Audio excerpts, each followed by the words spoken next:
The chandelier above the long dining table glowed like frozen fire, its light scattering across polished marble floors and crystal glasses arranged with surgical precision.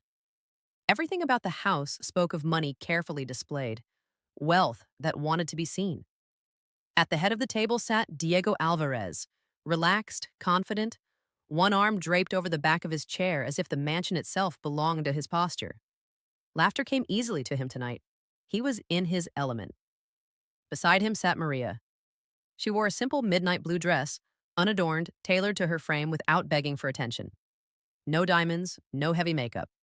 Her hair was neatly pulled back, exposing a calm face that revealed nothing of the storm gathering quietly inside her. She kept her hands folded in her lap, her back straight, her breathing steady. To anyone watching closely, her stillness might have seemed like submission. It was not. Around the table, Diego's family filled the room with chatter. His mother, Elena, examined Maria with the polite distance reserved for strangers. His cousins spoke loudly about markets, travel, investments. Every laugh rose just a little too high, every comment sharpened by the need to impress. Servants moved silently in and out, placing plates with exact timing, refilling glasses before they were empty. Diego lifted his wine glass and tapped it lightly, the sound cutting through the room. Conversations faded. Eyes turned toward him. He smiled, enjoying the attention. "Since everyone is finally here," he said, his voice smooth and confident, "I suppose I should formally introduce my wife." He turned toward Maria, not with warmth, but with a smirk that bent his lips upward in mockery. "She's just a village girl I picked up," he continued casually. "Nothing complicated. She has no say in these kinds of matters, so don't bother her with serious discussions." A beat of silence followed. Then laughter. Soft at first, uncertain, but encouraged by Diego's own grin. A few relatives chuckled openly. Someone nodded as if the explanation made perfect sense. Maria did not flinch. Her eyes remained lowered, her expression unreadable. Inside, she felt the familiar sting, sharp but controlled. She had learned long ago that reacting too quickly gave people exactly what they wanted. She counted her breaths. 1, 2, 3. The room buzzed again, conversation resuming as if nothing important had been said. Diego leaned back in his chair, satisfied. He reached for his drink, unaware that his words had landed like a match near dry grass. Elena cleared her throat delicately. "Well," she said, forcing a smile, "as long as you are comfortable, Maria." Maria lifted her gaze briefly and met Elena's eyes.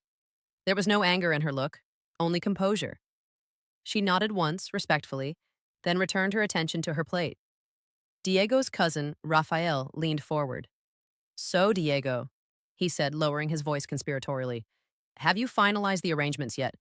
The situation is becoming urgent." Diego waved his hand dismissively. "Everything is under control," he replied. "I have people handling it."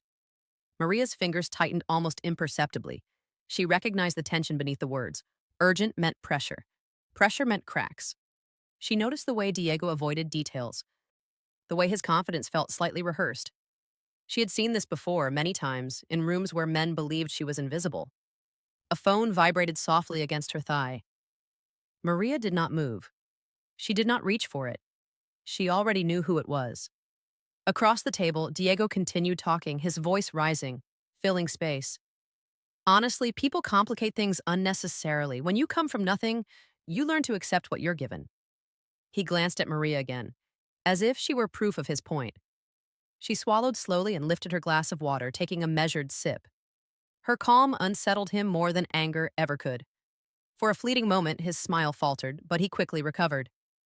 The front doors opened then, drawing everyone's attention. The room shifted, chairs straightened, conversations died mid-sentence. A man stepped inside, dressed impeccably, his presence commanding without effort. He carried himself like someone accustomed to being listened to. Diego's posture changed instantly. He stood, smoothing his jacket, his earlier arrogance reshaping itself into eager politeness. "Ah," he said, forcing enthusiasm into his voice. "You're right on time." Maria felt the air tighten. She looked up fully now, her eyes steady, assessing.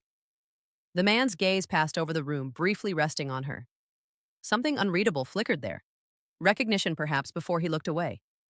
As greetings were exchanged, Maria's phone vibrated again.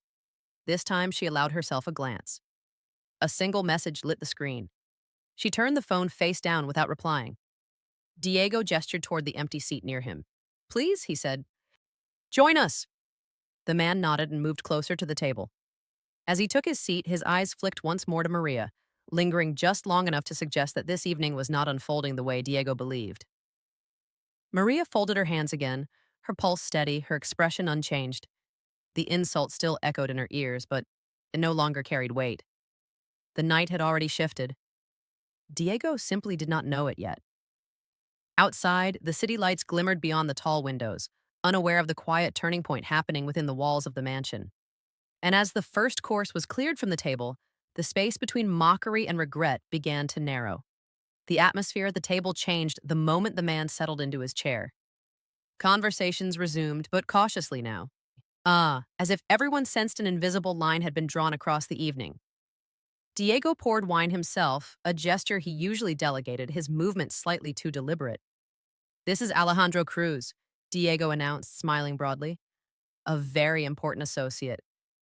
Alejandro inclined his head politely to the table, acknowledging the greetings with minimal words. His attention drifted, not to Diego, but to the documents stacked neatly beside Diego's plate. He glanced at them, then away, as if noting a crack in a wall others insisted was solid. Maria felt the shift clearly. Alejandro's presence was not random. Nothing about this night was accidental. Dinner continued. Plates were changed. New dishes arrived, richer and heavier, matched only by the tension thickening the air. Diego spoke often, loudly, filling gaps before questions could settle too deeply. He laughed at his own jokes. He controlled the narrative, at least he thought he did. Rafael leaned closer to Alejandro. We were just discussing the land situation, he said carefully. It's delicate. Alejandro nodded. Delicate situations require clarity, he replied, his voice calm. And honesty. Diego chuckled. Of course, everything is already being resolved. Maria's gaze flicked to Diego's clenched jaw. He hated that word, resolved. It implied uncertainty. Alejandro turned to Maria then, openly this time. And you, senora, he said, respectful, measured. Are you enjoying the evening? Several heads snapped in her direction. Diego stiffened. Maria lifted her eyes and met Alejandro's gaze. It has been illuminating, she replied quietly. Diego laughed quickly. A little too fast. She's not used to gatherings like this, he said. Big conversations bore her. Alejandro's eyes did not leave Maria. Interesting, he murmured. The word hung in the air, sharp and deliberate. Maria lowered her gaze again, but inside her thoughts moved swiftly. She noticed everything now. The subtle glances exchanged between family members. The way Elena's fingers worried her napkin. The untouched wine in Diego's glass. The documents beside his plate shifted and reshuffled too often for comfort. Her phone vibrated again. This time, Diego noticed. He frowned. Something so important that it can't wait? He asked, his tone tight. Maria looked up slowly. I can silence it if it disturbs you. The room went quiet.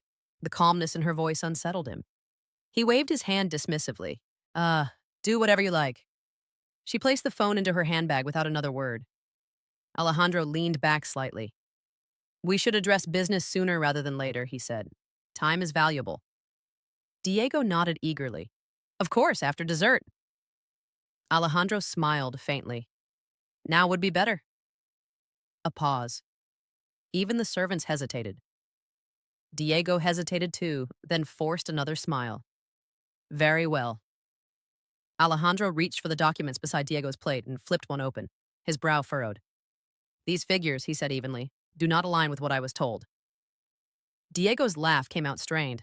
There must be an error. Maria's heart beat steadily. She had seen those figures before. She knew exactly where the error was and where it was not. Alejandro continued, the land acquisition in Santa Isabela. The ownership trail is incomplete. Rafael shifted in his seat. Elena straightened. Diego cleared his throat. We're working through a temporary delay. Alejandro closed the folder slowly. Delays cost money. And trust. Silence pressed down on the table. Maria felt a familiar calm settle over her. The same calm she had learned in rooms far less forgiving than this one. She straightened slightly, her posture unchanged, her presence suddenly impossible to ignore. Diego noticed. He glanced at her, irritation flickering across his face. This doesn't concern you, he muttered under his breath. She did not respond. Alejandro's gaze returned to her once more. Forgive my curiosity, he said, but I find it curious when someone described as having no say sits so confidently in the middle of uncertainty. Diego stiffened. I was joking, he said quickly. Maria finally spoke again. Words have weight, she said softly. The sentence was simple. It landed hard. Alejandro studied her, interest sharpening. Indeed, they do. Diego pushed his chair back slightly, forcing a laugh.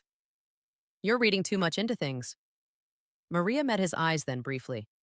There was no challenge in her look, only truth. He looked away first. Alejandro stood. I suggest we pause for a moment, he said. I need confirmation before proceeding further tonight. Proceeding. The word echoed like a threat. He excused himself, stepping away from the table. Murmurs erupted instantly. Elena leaned toward Diego.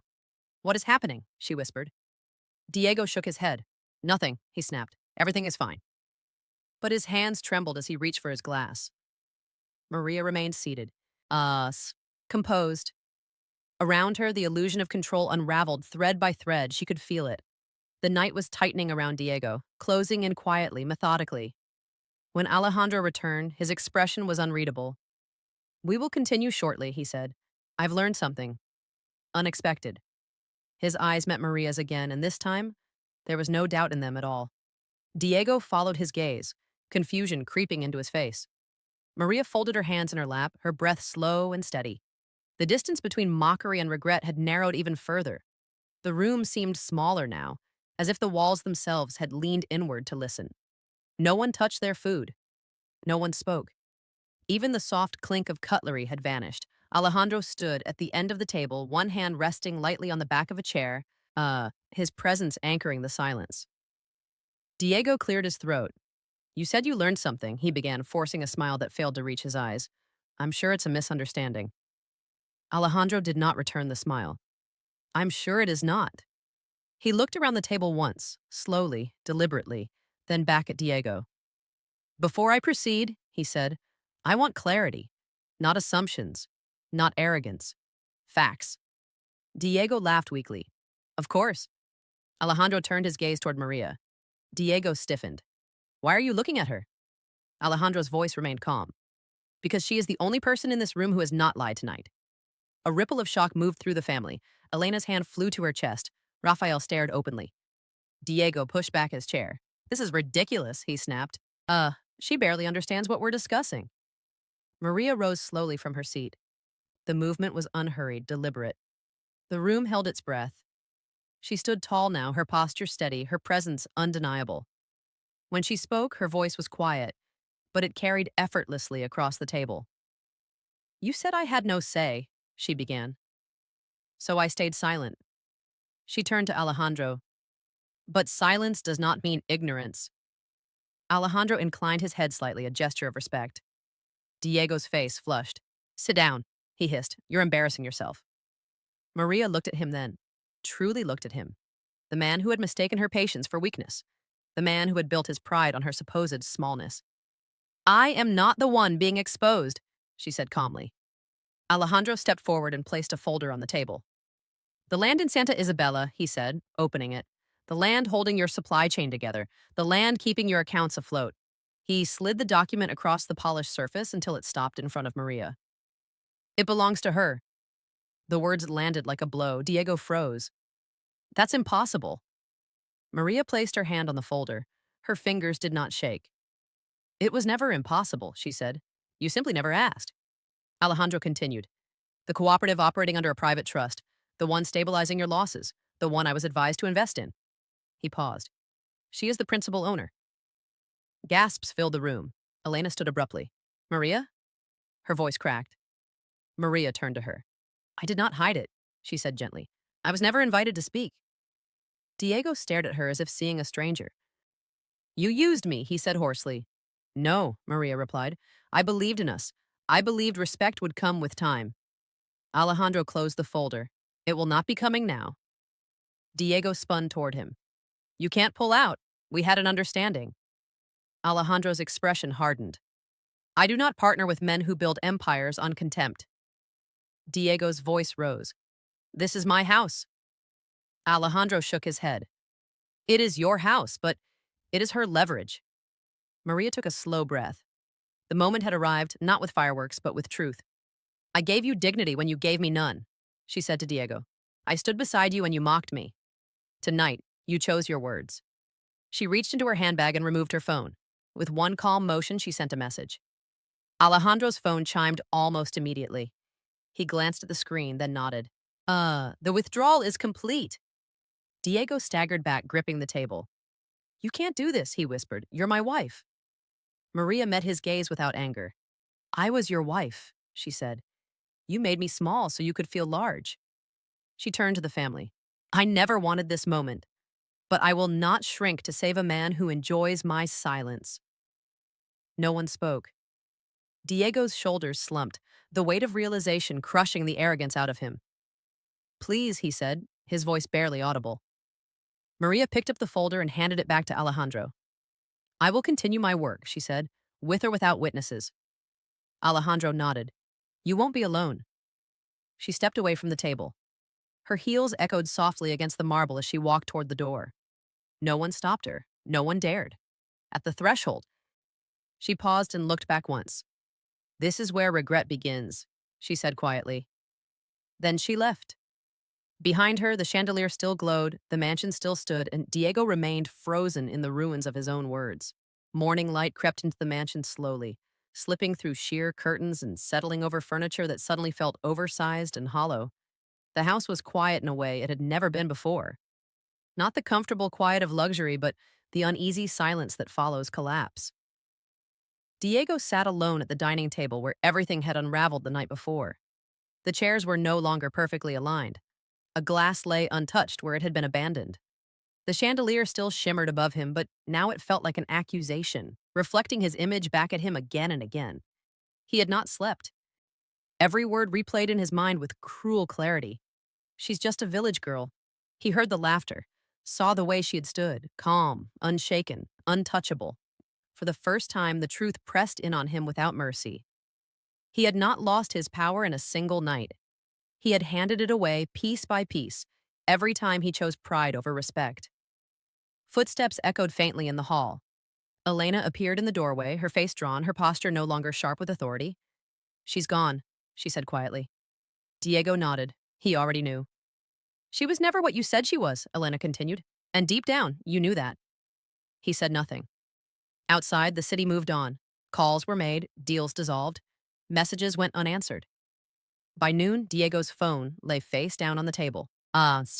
Silent in a way that terrified him more than constant ringing ever could. Across town, Maria stood in a modest office filled with natural light. The space was simple but alive. Warm wood, clean lines, quiet confidence. She reviewed documents with steady focus, her voice calm as she spoke with people who addressed her with respect, not curiosity. Here, she did not have to shrink. When her phone buzzed, she glanced at the screen. Diego's name appeared, then disappeared as the call ended unanswered. She exhaled slowly and returned to her work. Later that afternoon, Alejandro stepped into the office. Everything is finalized, he said. Your position is secure. Maria nodded. Thank you. He hesitated. And personally? She allowed herself a small pause. I am lighter. Back at the mansion, Diego wandered through rooms that felt unfamiliar. He stopped outside the bedroom door, his hand hovering uselessly over the handle. Inside, the closet was half empty. The absence spoke louder than any argument ever had. That evening, he sat on the balcony alone, watching the city lights flicker on one by one. For the first time, there was no audience. No one to impress. No one to belittle to feel tall. Only himself. And the echo of regret. Days later, a letter arrived. Not dramatic, not cruel, just clear. Maria wrote of boundaries, of dignity, of a future that no longer required permission. She wished him growth, not reconciliation. Diego folded the letter carefully, his hands trembling. He finally understood what she had needed all along. Not wealth, not validation, respect. But understanding had come too late.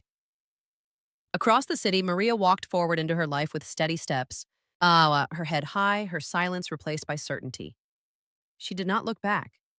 Some lessons arrive gently. Others arrive when everything you built collapses under the weight of your own words.